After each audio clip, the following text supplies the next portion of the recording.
Hello, and welcome to Vietnam Travel News. The Vietnam visa news some of you have been waiting for. Today, the 15th of March 2022, the government have officially agreed to resume its visa exemption policy for citizens of 13 countries.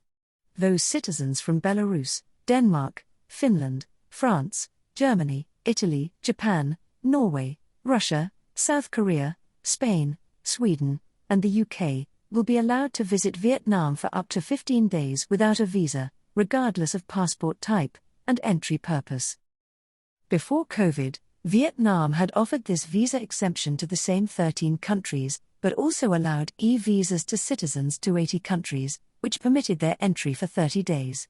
No news on this e-visa has been reported just yet, but please stay subscribed for when this news does come through.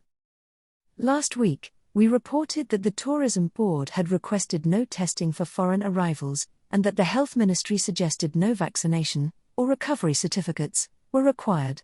No new updates on any changes with regards this, and so entry requirements will remain the same, as we talk today.